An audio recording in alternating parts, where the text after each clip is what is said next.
The roll is open.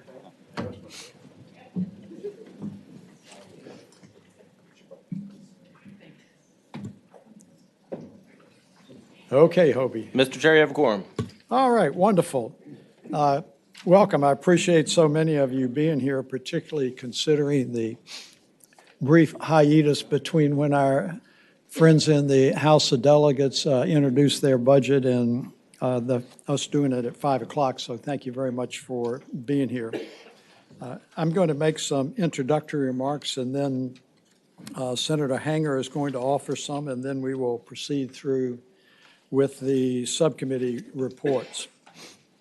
Anyone who knows me knows I hate scripts, but I will do my best to stay on it so that I don't make staff nervous. I don't like it either. Before I begin, I'd like to thank each of the members of the committee for their incredibly hard work this session. Once again, each subcommittee carefully deliberated the very difficult choices about how to best use limited public resources. In light of the time that many of you have already been waiting for our presentation, the remarks of each subcommittee will be brief this afternoon. Our primary task this year was to make sure that we constructed a conservative budget within predictable resources. We focused on the most critical issues facing Virginia today, while at the same time looking out for long-term the fiscal health of the Commonwealth. The actions we propose in areas such as employee compensation and higher education are painful, and I mean truly painful, but the committee believes they are in the best long-term fiscal interest of the Commonwealth. By making these very tough choices, we were able to redirect funding to the committee's priorities, maintaining a strong cash position while continuing our efforts to fight the opioid crisis, improving services for the mentally ill, ensuring adequate resources to address civil disturbances, and making prudent infrastructure investments that best position our Commonwealth for future economic growth. Each of the subcommittees carefully reviewed all discretionary items in the introduced budget. In doing so, we were able to recommend resources that allow us to maintain an aggressive approach to establishing a revenue reserve that, if current economic conditions should prevail, we will reach a full 2% of the annual general fund revenues by the end of this biennium. The recommendations we make today dedicate approximately $336.5 million to the revenue cash reserve. Maintaining this fund will enable us to better withstand unanticipated fluctuations in revenues, tempering the need for draconian reductions to the state government in the future.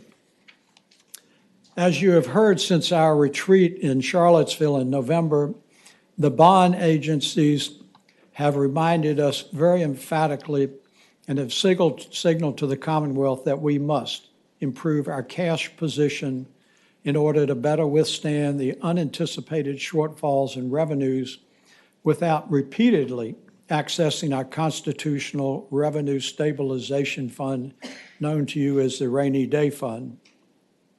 While year-to-date tax collections are ahead of forecasts, there remains significant uncertainty in the revenue outlook due to changes at the federal level. We expect the Federal Tax Cuts and Job Act will have a positive impact on Virginia. And if any of you saw reported in the news today, two economic professors from ODU particularly have focused on what they hope will be a positive impact on Hampton Roads, which has been lagging behind the rest of the state. But we remain concerned that much of the growth in income and tax collections this year may only be temporary.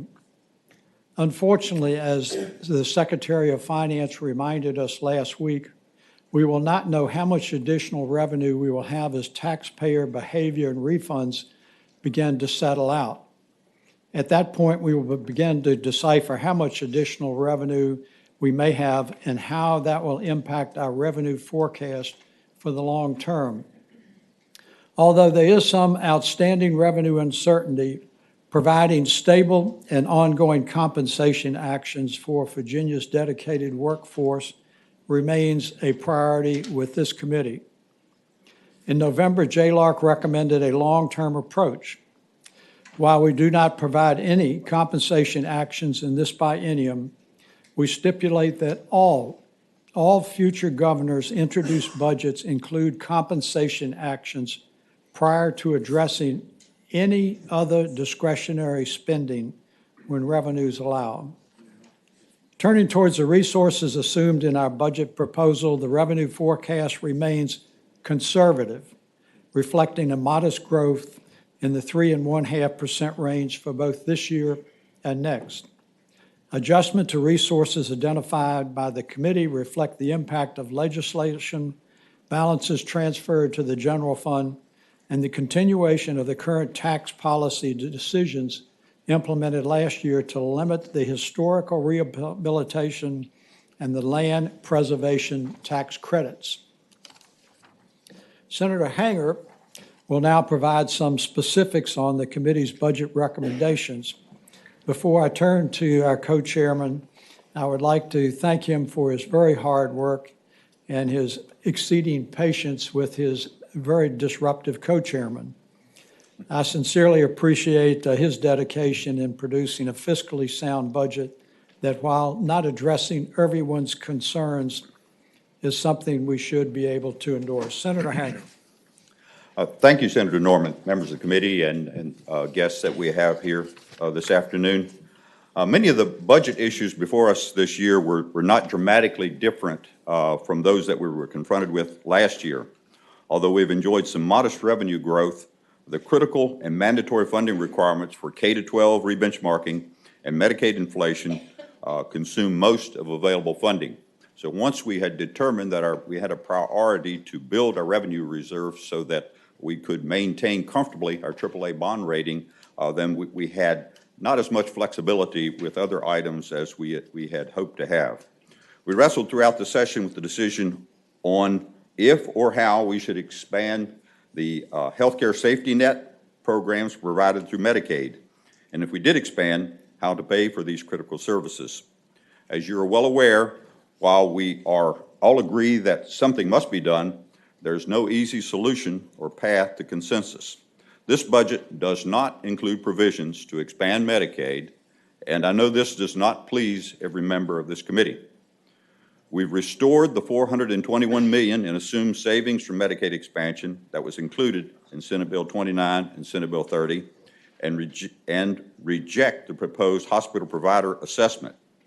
However, I am encouraged by the productive discussions we continue to have, and I'm certain those discussions have not yet reached conclusion.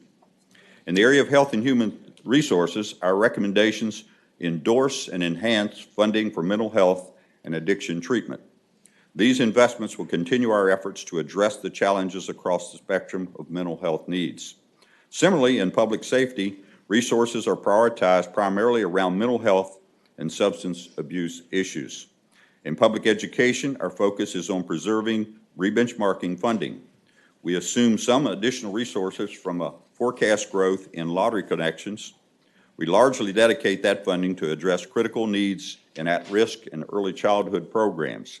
And we recommend continued funding for those school divisions, primarily in Southside and Southwest, that continue to see significant enrollment losses.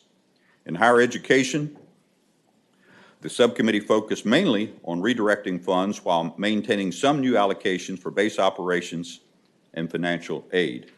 Turning to natural resources, we prioritized opening 2 new state parks for public use. The recently constructed Widewater in Stafford County and Seven Bends in Shenandoah County, both of these facilities have long been under development and will provide Virginians with the opportunity to take advantage of our prior decisions to acquire and develop these facilities. Focusing our resources on maintaining a healthy bottom line through our aggressive deposit to the revenue reserve will help protect our priorities against potential revenue shortfalls and reduce our reliance on the rainy day fund. While it's tempting to spend every additional dollar identified, our recommendations today are fiscally conservative and best position our Commonwealth against future uncertainty. These are a few highlights of the Finance Committee's budget recommendations. We will now hear briefly from the chairs of our subcommittees.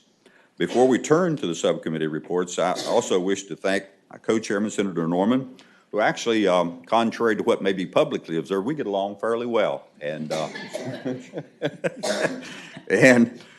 and each member of the subcommittee, who along with staff have done an outstanding job in bringing together our budget recommendations. The subcommittee members were willing to ask tough questions about every spending decision and work together to build a consensus as they develop these recommendations. So with that, I think first up is Public Safety, Senator Norman. That is correct. Senator McDougal will share with us his epiphany in public safety. Thank you, Mr. Chairman. I have many epiphanies, but one has been the great team that we've put together, and I would be remiss if I didn't start off and thank Caitlin Kirkpatrick for her efforts, particularly first year with our team. She did a great job. And because of our restructuring and the focus of areas, Mike Tweedy was really instrumental in some of the decisions that we had to work with in order to make sure we were producing a good budget. And Mr. Chairman, as you know, our Secretariat sector crosses with particularly Capital, which you'll hear from later, and April and Jason were tremendous in working through that, particularly with DJJ and ABC, which you'll hear about in a little while. But Mr. Chairman, as the subcommittee reviewed both Senate Bill 29 and 30, it became apparent that we were dealing with a number of challenges. First and foremost, those challenges were with the current opioid crisis and the persistent mental health issues in our jails and prisons. Accordingly, the subcommittee has prioritized funding for several opioid treatment and mental health initiatives, as well as staff and equipment for the Department of Forensic Science to deal with the growing caseloads in controlled substances. Mr. Chairman, this subcommittee had tremendous difficult decisions, and I want to thank all the members, particularly Senator Howell. I think we, as a team, worked very well in the subcommittee, and we went through those difficult decisions very efficiently and effectively. And as we made those decisions, the committee continued to focus on the growing healthcare cost in the Department of Corrections. Subcommittee is recommending a little over $32 million in additional general fund support for offender medical treatment, which includes additional medical staff at Fluvanna Correctional Center for Women. Subcommittee is also recommending new funding for opioid addiction treatment facility at Cold Springs Community Corrections Alternative Program, and specialized staffing for serious mental illness offenders. Medical and mental health staffing for lower security offenders, and finally, Mr. Chairman, in that area, 17 additional probation and parole officers for increased caseloads at the Department of Corrections. Mr. Chairman, the Virginia State Police has provided rapid responses to civil disturbances across the Commonwealth, and therefore the subcommittee is supporting funding for a second tactical team, as well as new helicopters to augment the state police law enforcement and safety activities. Mr. Chairman, in addition, we're recommending non-general funds to automate some of the systems at Department of State Police in order to streamline background check processes for employment. With this support, the subcommittee expects that the backlog on background checks will be improved in the coming biennium.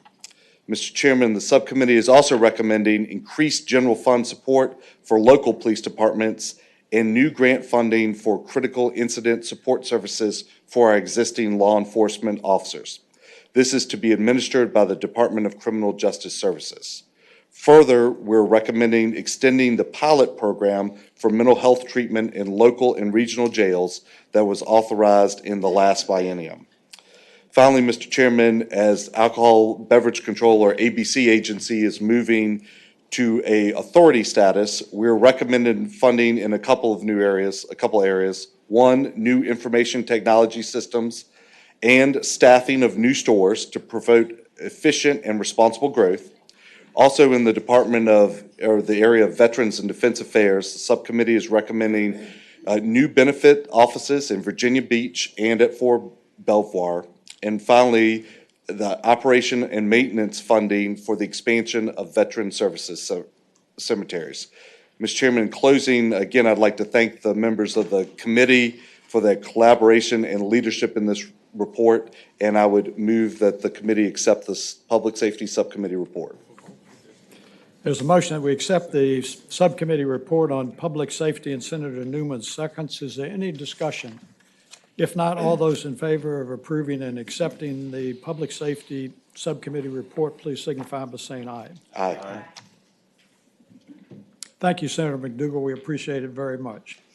Next, I'll invite Senator Ruff to do economic development and natural resources. Good afternoon, sir. Good afternoon. Thank you. Before I begin, I want to thank Jason and Charles for helping put this report together. Chairman Hanger, Chairman Norman, members of the committee, the subcommittee has carefully reviewed the governor's introduced budget for the Secretaries of Agriculture and Forestry, Commerce and Trade, and Natural Resources. The subcommittee recommends a number of spending reductions as well as some targeted investment in expanding broadband, growing Virginia's economy, and maintaining our commitment to environmental stewardship. In the area of economic development, we endorse the administration's recommendation to continue funding Go Virginia at $24.5 million each year, and we proposed language granting the Go Virginia Board flexibility to reallocate grant funding to rural regions of the Commonwealth.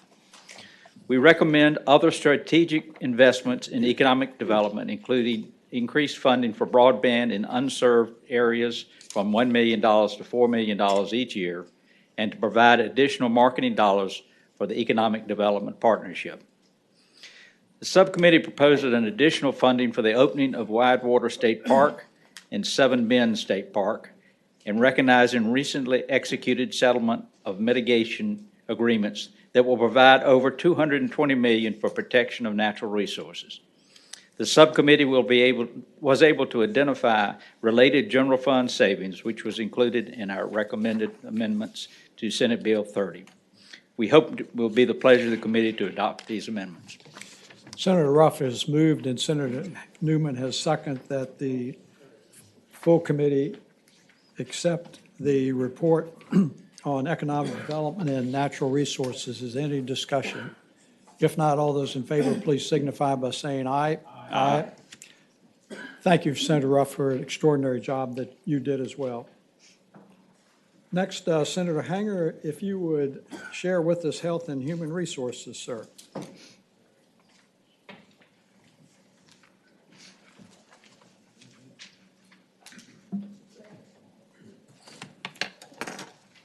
Thank you, Mr. Chairman, members of the committee. Today, I'm pleased to provide the report of the Health and Human Resources Subcommittee. While the overarching issue of whether Virginia should expand Medicaid has dominated this session, there are many other important issues the subcommittee has considered. Let me start by addressing the issue of Medicaid. The recommendations before you remove the impact of expansion from the budget, along with the hospital provider assessment. Again, I know this does not please every member of the committee, but what I will say is this. This conversation will continue and will not end here. I have been encouraged by the productive discussions on both sides of the aisle to understand the impact expansion would have on the Commonwealth. This has not always been the case in past years, but recent events have influenced the dialogue. I know that as we go forward in this process, that such discussions will continue not only with our colleagues from the other chamber, but also with the governor. This report does include language setting out the subcommittee's priorities based on Senate Bill 915, which the committee passed. As you all know, the proposed budget included $420 million in savings to state programs from the expansion of Medicaid, and by using a provider assessment in hospitals to pay for the full cost of expansion. After backfilling such savings and ensuring core services are funded in this budget, the subcommittee is only able to lay out what is an aspirational plan. At the heart of that plan is continuing to expand coverage to individuals truly in need, such as the mentally ill, individuals suffering with substance use disorder, and low-income individuals facing complex Medicaid conditions. In addition, a major priority of the subcommittee is eventually to eliminate the Priority 1 wait list for individuals with developmental disabilities. While the subcommittee adopts the 825 waiver slots of the proposed budget, the financial challenges of the budget before us did not allow for any additional slots at this time. Now, putting aside the bigger issues around Medicaid, the major focus of the recommendations before you demonstrate the subcommittee's continuing priority to address the issues in our behavioral health system. The proposed budget included many of the recommendations of the Joint Mental Health Commission, and I am pleased to say that the recommendations before you preserve much of that funding. The subcommittee recommends adopting the $7.1 million in additional funding for permanent supportive housing, bringing the total program to nearly $17 million. This program has been a high priority of this subcommittee over the past few years, due in no small part to the advocacy of Senator Howe. The subcommittee recommendations also include some additional investments based on the work of the Joint Subcommittee to Study Mental Health. Additional funding to assist the mentally ill includes discharge planning at local jails, more diversion programs, expanding CIT training in rural communities, increasing the availability of telemental health services, and creating a statewide alternative transportation system for adults and children subject to temporary detention orders. While the subcommittee would like to make even larger investments, I am pleased that we are still able to continue to focus our efforts in improving the overall community-based behavioral health system to better serve the citizens of the Commonwealth. I would like to point out one important initiative the subcommittee is advancing, and that is bringing electronic health records to our state mental hospitals, local departments of health, and eventually even to our facilities in the Department of Corrections. While having electronic health records in a facility can improve care, these recommendations of the subcommittee will create a statewide integrated system that will allow for better overall care of individuals, especially if they interact with different programs and agencies of state government. While the funding challenges the subcommittee faced limited our ability to make additional investments on other areas of health and human resources, I am proud of the subcommittee's work and the key investments we are able to make. To that end, let me thank all of the members of the subcommittee for their hard work and the many meetings that we had to attend to put this report together. We did have a new member this year, Senator Stewart, and as required by the subcommittee, he had little choice but to jump right into the complex world of health and human resources and was a valuable asset to our conversations, which were many and continued into the late evening hours. I sincerely appreciate the contributions and efforts of each member of the subcommittee to create this report, as well as our ace staff analyst, Mike Tweedy, who seems very capable of juggling many things all night long, if that's what it takes. So thank you, Mike. With that, Mr. Chairman, this concludes my report for Health and Human Resources. I hope it will be the pleasure of the committee to adopt the amendments. Senator Hanger, thank you very much for your leadership in this area, particularly considering the complexity of it. Senator Howell moves and Senator Lucas seconds we receive and accept the Health and Human Services Subcommittee report. All in favor signify by saying aye. Aye. Aye. All those opposed, and thank you, Senator Hanger. Next, Senator Wagner is going to share with us the Transportation Subcommittee report. Thank you, Mr. Chairman. And before I get started, I'm pleased to tell you we have plenty of transportation dollars. That what we need to do is teach our drivers not to hit two Jersey walls and block the entire highway for a period of time. But that's not entirely good for lawyers. It should be. I forgot to pass out your cards. But anyway. Thank you, Mr. Chairman. Members of the committee, your Transportation Subcommittee worked this year to continue providing thorough oversight of Virginia's transportation agencies, as well as rigorous due diligence of investment proposals intended to keep Virginia's economy growing. The subcommittee identified two critical priorities: mass transit in Northern Virginia and port infrastructure in Hampton Roads, where targeted investments of transportation resources will provide substantial returns to Virginia's economy.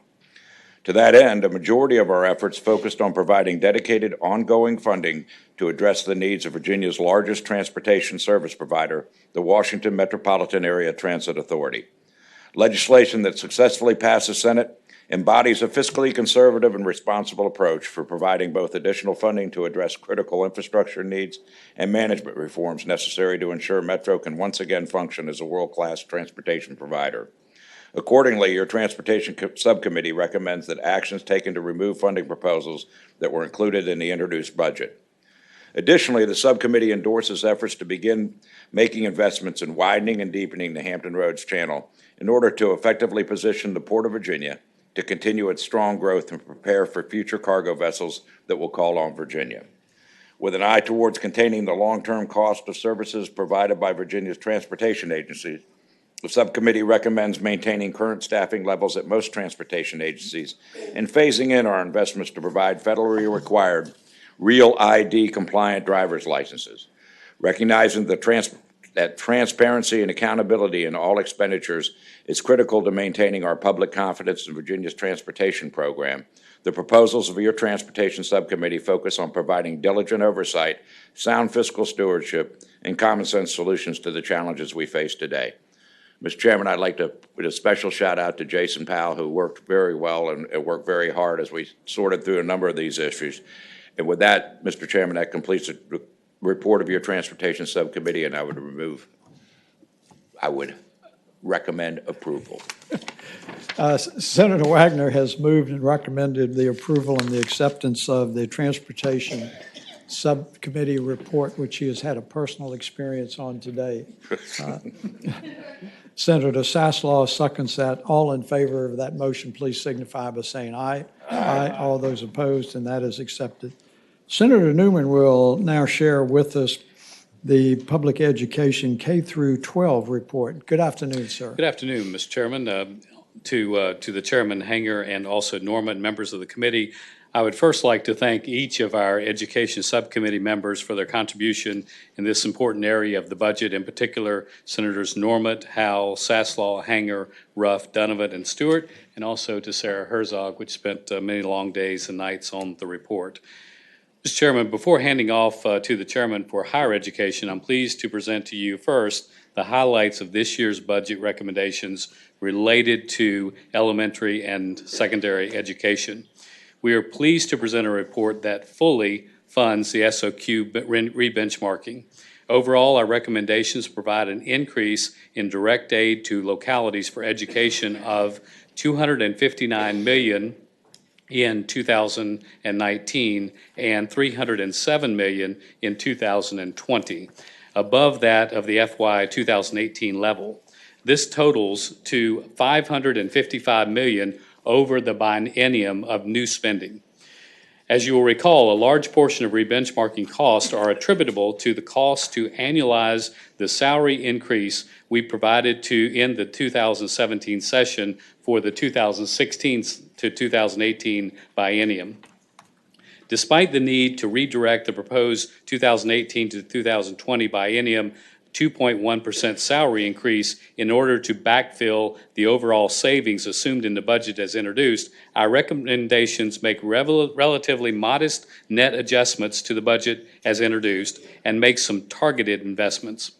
We also reduced and deferred several proposed new spending items in this recommendation. The subcommittee recommendation maintained the addition of $7.1 million for at-risk add-on funding for the second year and also would allow it to be used for teacher recruitment programs and initiatives. We recommended $5 million in extended no-loss funding in 2019, and we are serious about engaging, if possible, or ultimately requiring, if necessary, small school division and declining localities to operate their systems more efficiently as possible. There are several recommendations by the subcommittee related to improving the quality of early childhood, many in response to the issues raised in a December 2017 JLARC report entitled Improving Virginia Early Learning Childhood Development Programs. Other recommendations include almost $2 million additional funds related to career and technical education, $1.5 million additional for teacher residency programs, and also $600,000 to maintain the social studies assessment. There is $580,000 for research-based training related to dyslexia and $250,000 for a high school apprenticeship pilot program, and there are several other items. The subcommittee continues its commitment to supporting and improving education and to enhancing our tools for sound decision-making in this area related to assessments, student growth models, and school personnel feedback. Again, I want to thank the subcommittee members, and I look forward to continuing to be a part of this important ongoing work regarding the future of elementary and secondary education in the Commonwealth of Virginia. Mr. Chairman, that's our recommendations. Are you making that as a motion? I would like to make a motion that we agree with the recommendations. Okay, is there a second? Second. Motion properly supported. All those in favor signify by saying aye. Aye. Any opposed? That is adopted. Thank you, Senator Newman, for your good work and for your pleasant demeanor. I can't extend that to you. Well, we'll see if we can create a contrast.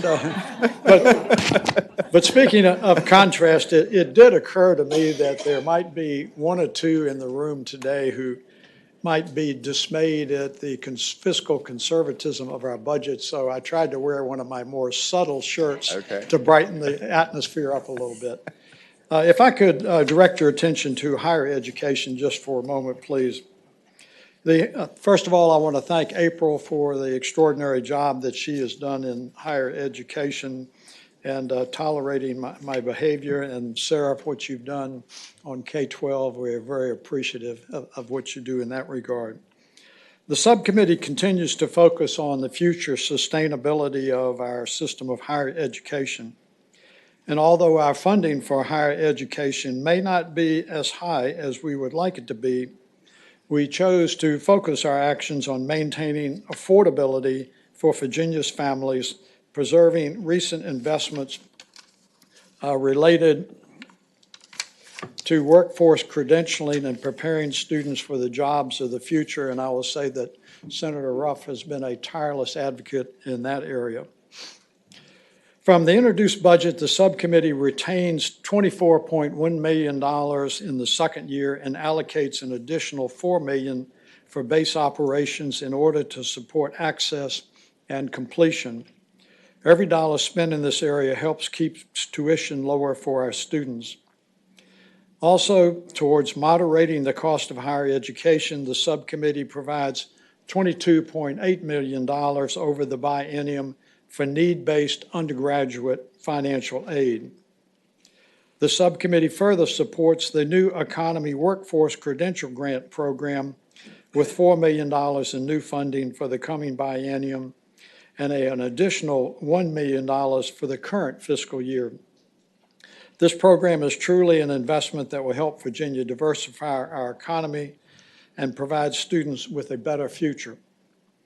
In addition, the subcommittee worked over the interim during this year to recommend several options related to accessibility and affordability, the two watchwords of higher education. The first is an internship pilot program that will partner with the private sector to place students in pre-work experiences that will grant them skills related to job readiness and allow them to have training in areas of regional significance, all while giving the potential to reduce further reliance on student debt. The subcommittee recommends $400,000 over the biennium for this new program, and we look forward to hearing the partnership proposals from our institutions of higher education. We further recommend standardization of coursework related to transfer credits in dual enrollment. The subcommittee allocates almost $1 million for further creation and maintenance of a transfer portal, which will allow students to determine whether a course will transfer to another institution of their choice. The hope is that the tool will lead to better planning and a reduction in the total cost of degree overtime. Two additional recommendations of the subcommittee are related to further helping to reduce student reliance on debt. These options include the creation of a student loan ombudsman, which Senator Howell has championed, and that ombudsman will be under the State Council of Higher Education for Virginia. And the second recommendation is the licensing of student loan servicers by the State Corporation Commission to try to monitor those student loans. Lastly, I want to note the subcommittee retains $13.1 million to restore the higher education interest earnings and credit card rebate funding the institutions should receive if they meet certain performance standards that were originally established when we did the reforming of higher education in Virginia some years ago for the level threes. In conclusion, the Education Subcommittee's recommendations this year focus on funding for students to have a quality education and funding for a few initiatives that will help diversify the economy and reduce the cost of post-secondary education. For details on these and other recommendations of the subcommittee, summary tables and selected language amendments are attached to this report that is available for distribution. We offer them to the committee for its consideration, and I want to thank all of the members of the Education Committee for working with us in this regard. And with that, Mr. Chairman, I'd recommend that the report be received. Okay, is there a second? All right, there's a motion properly supported. Any further discussion? Hearing none, all those in favor of the Higher Education Subcommittee report signify by saying aye. Aye. Any opposed? That is reported. Senator Norman, thank you for your work in that area, and I believe you're also going to give us a report on capital outlay and general government. Yes, Mr. Chairman, you'll have to endure me just for a couple of more minutes as I outline the capital outlay and the general government subcommittee. This year, the Senate Finance Committee made the decision to combine the capital outlay and general government subcommittees. Consequently, I think it is the largest subcommittee that we have under the Senate Finance Committee. And I want to thank Senator Vogel for her extraordinary leadership on handling the general government subcommittee in the past, but she continues to be a very valuable and viable contributor as I try to meander my way through these. This subcommittee reviewed the provisions of Senate Bill 29 and 30 as introduced for those portions of the budget that fall under both capital outlay and general government. These areas are expansive, touching numerous secretariats and dozens of agencies. This year, the primary and overarching objective was maintaining fiscal conservatism, allocating our scarce resources where they are most needed. In this very brief report, I would like to focus on some of the key issues of capital outlay, judicial, the offices of administration and finance, the revenue cash reserve, and employee compensation. In the area of capital outlay, the subcommittee placed a priority on maintaining current facilities and, where appropriate, allowing for new projects to proceed to construction or renovation. For that reason, the subcommittee recommends maintaining the proposed $252 million included in the introduced budget for maintenance reserve, which we all too frequently are not attentive to. We must focus on the condition of our existing assets in order to reduce unnecessary and larger expenditures in the future.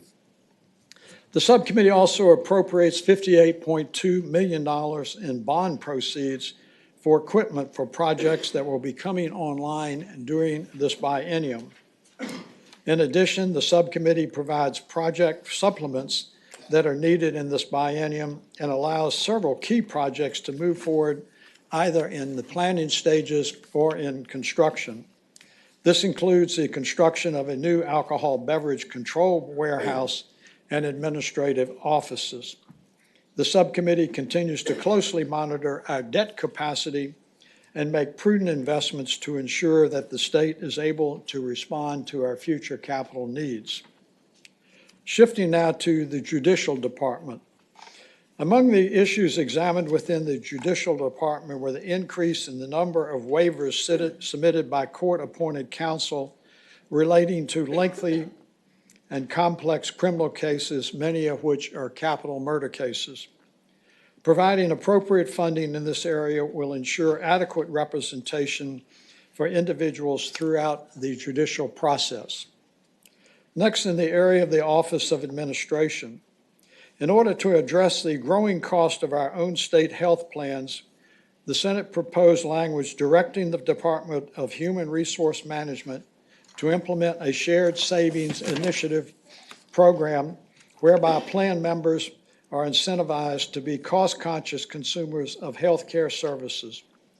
This program is projected to save the state health plans between $4 and $7 million per year when it is fully implemented. Office of the Finance. In the area of finance, there is language directing the Department of Taxation to convene a work group to examine the alternatives and limitations to the current accelerated sales tax requirements, including the potential for expanding hardship exceptions, making the application for a hardship easier, and the feasibility of a phase-out option by 2022. A report on this work group's findings will be delivered prior to the 2019 General Assembly session. Revenue cash reserve. I know this is an area of some interest. It became abundantly clear in listening to our rating agencies last year that Virginia needed to continue to focus on increasing our cash liquidity. The subcommittee's recommendations therefore include language in the budget to phase in to a commitment of having the equivalent of 2% of the prior year's general fund's revenues in the reserve over the course of the next 4 years. So that would be 2% over the next 4 years. Our recommendations place $336 million in the reserve by the end of that biennium. Employee compensation. The introduced budget include a 2% raise for state employees, state-supported local employees, and teachers effective December 1 of 2019. While the subcommittee unanimously agrees that state employees and teachers are deserving of a raise, the current uncertainty regarding revenues, as recently expressed by the Secretary of Finance last week, has prompted us to take a more fiscally restrained and conservative approach. Our recommended language directs the governor to include in his next introduced budget the funding necessary to offset any potential downward revision of the revenues for the fiscal year 2019 and 2020 at an amount sufficient to provide a 2% raise for state employees, state-supported local employees, and teachers effective July the 1st, 2019. At the close of the current year, if it is determined that the revenue reforecast is not required, those funds shall be used exclusively for a 2% raise. In acknowledgement of the lack of an immediate compensation increase, the subcommittee recommends that the state absorb the employee's share of health care premium increases for both years of the biennium. Mr. Chairman, that completes the subcommittee report on capital outlay and general government, but because we touch on so many areas within state government, I want to thank our entire Senate Finance team for an extraordinary effort in helping us work our way through this. And with that, I make a motion that we receive and accept. Thank you, Senator Norman. Is there a second? Motion properly supported. Any discussion? Hearing none, all those in favor of the Capital and General Government Subcommittee report will signify by saying aye. Aye. Any opposed? Okay, that report is adopted. Also, we have, and you have on your desk, the resources amendments for Senate Bill 29 and 30. There are only a few slight, mostly technical adjustments on that. The major items that you'll find in that are we placed a limitation on the historic rehabilitation tax credit for another year and a limitation on the land preservation tax credit for another year. Is there a motion that that report be adopted? So moved. Motion properly supported. Any further discussion? Hearing none, all those in favor signify by saying aye. Aye. Any opposed? That report is adopted. Senator Norman? Thank you, Senator Hanger. That completes our report, and so I believe we have Senate Bill 29 before us, and a motion would be appropriate. It's been moved and seconded that the Senate version of Senate Bill 29 be reported. Is there any discussion? If not, all those in favor, please signify by saying aye. Aye. All those opposed, and that motion is carried. That leads us to Senate Bill 30 that is before the committee.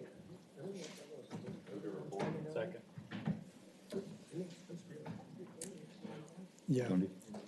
Toby, we need to take a recorded vote on that. Okay. You didn't catch me quick enough. If you would open the board, please, sir. This is on Senate Bill 29. Report the vote, please, sir. Ayes 16, no zero. Thank you very much. And that would lead us back to Senate Bill 30. Is there a motion on that? It's been moved and seconded that Senate Bill 39 be adopted. Any discussion? Hearing none, open the roll, please. If you would close the roll and report the vote, please, sir. Ayes 16, no zero.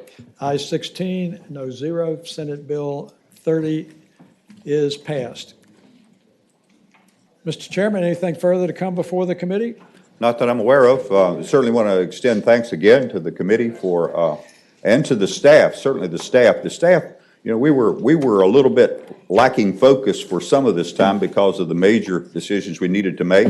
Speak for yourself. Speak for myself, right? I was lacking focus initially, but staff was extremely well organized this year, so I think we owe them a round of applause for carrying us through this.